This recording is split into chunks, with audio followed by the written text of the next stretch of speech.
Salut les daimyos, c'est le Shogun et aujourd'hui on parle de l'épisode 1 de Fairy Tail sans Your Quest qui malgré une animation dégueulasse arrive à être sympathique malgré tout. Si, je te jure c'est possible.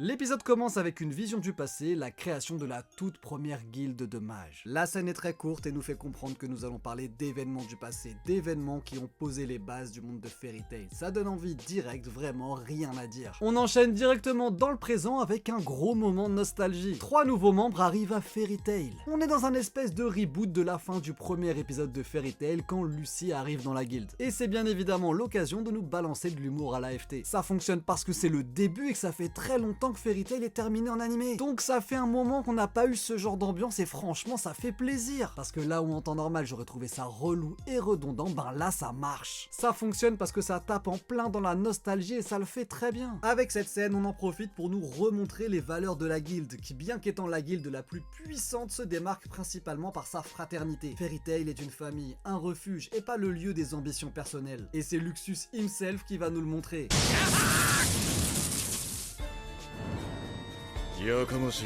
Les OST sont vraiment bien placés, nous font monter l'émotion comme pas permis, alors qu'en soi, la scène elle est pas si ouf que ça. Félicitations! On repart ensuite avec une blague sur Jubia qui est amoureuse de Grey. On nous présente la petite nouvelle qui se trouve être amoureuse de Natsu et Makarov en profite pour nous balancer le thème de l'animé. Natsu est parti pour la Hyakunen Quest que Gildarts nous avait teasé dans FT. En résumé, cette scène pré-opening est extrêmement efficace. Enfin, si on met de côté la pauvreté de l'animation, c'est que des plans fixes dégueulasses! Y'a que les bouches qui bougent et c'est dommage parce qu'en réalité c'est vraiment le seul problème de cet épisode. Mais malheureusement ça va durer jusqu'à la fin, bien qu'ils aient essayé de masquer ça avec des mouvements de caméra, mais dès que tu t'en rends compte tu vois plus que ça, c'est hyper désagréable. Reste à voir s'ils vont améliorer le truc pour les combats, j'espère. Après l'opening qui est plutôt pas mal, je dois bien l'avouer, on retrouve enfin Natsu et compagnie qui se dirigent vers cette fameuse Hyakunen Quest. On en profite pour nous réexpliquer le côté mythique de la quête et enfin ils arrivent à la guilde Magia Dragon à l'origine de la demande. Bon là c'est plan fixe sur plan fixe, j'ai pété mon crâne, mais bon on en a déjà parlé, je vais pas passer 2 heures là-dessus. Non mais quoi que regarde quand même, tu bouges ou pas? Est-ce que tu bouges? Est-ce que tu vas bouger petit dragon là? Parce que là y a que la caméra qui bouge mon ref. Le fondateur de la guilde est présent et c'est lui qui leur explique la quête. On se tape un petit peu de fanservice avec le vieux qui va se cacher dans les bzaises de Lucy, certains crieront au scandale mais il y a un moment ça reste Fairy Tail, voilà, et comme au début de l'œuvre de Mashima, pour le coup c'est au service de l'humour donc perso j'y trouve rien à dire, ça passe. Retour à Fairy Tail pour faire connaissance avec la petite nouvelle.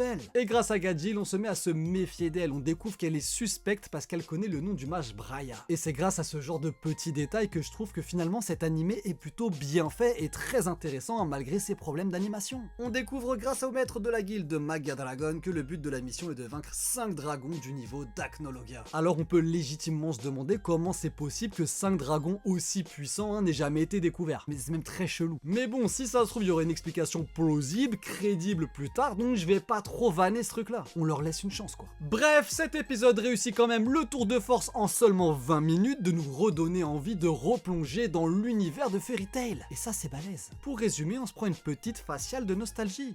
Et ça fait plaisir. On retrouve l'humour de Fairy Tail dès le début de l'épisode. Le fanservice est présent sans être lourd et est justifié par l'humour. Lucy a son propre objectif car on nous laisse entendre qu'elle pourrait récupérer sa clé du verso. Il y a des dragons du niveau d'Acnologia, on peut supposer qu'on en apprendra plus sur l'origine de la création des guildes grâce à Magia Dragon, la petite nouvelle de Fairy Tail est suspecte, et tout ça en 20 minutes. Non franchement bravo! La vérité, si l'animation avait suivi, j'aurais dit masterclass. Et cependant c'est pas le cas. Et pour ceux qui vont dire que c'est normal, c'est Fairy Tail et ça a toujours été comme ça, les gars, Fairy Tail ça a commencé en 2009, de l'eau a coulé sous les ponts depuis. Et tu vas me dire oui mais ça s'est arrêté en 2019. D'accord mon ref, mais ça fait quand même 5 ans et depuis il y a eu des bangers comme JJK ou My Hero Academia ou encore Kimetsu no Yaiba. Alors tes excuses, tu te les gardes et tu te mouches avec. En tout cas ce qui est sûr c'est que dans un animé, l'animation ne fait pas tout et Fairy Tail Hyakunen Quest en est la preuve. Car malgré cet immense défaut, j'ai vraiment passé un bon moment en regardant l'épisode et j'attends la suite avec impatience. Pour rappel, l'épisode 2 sort dimanche et pour ceux qui n'auraient pas la patience d'attendre, vous pouvez reprendre le manga au chapitre 4. C'était le Shogun, n'hésitez pas à rejoindre la chaîne pour avoir mes vidéos en avant-première et une réponse prioritaire à vos commentaires. Oui monsieur. Tchuss!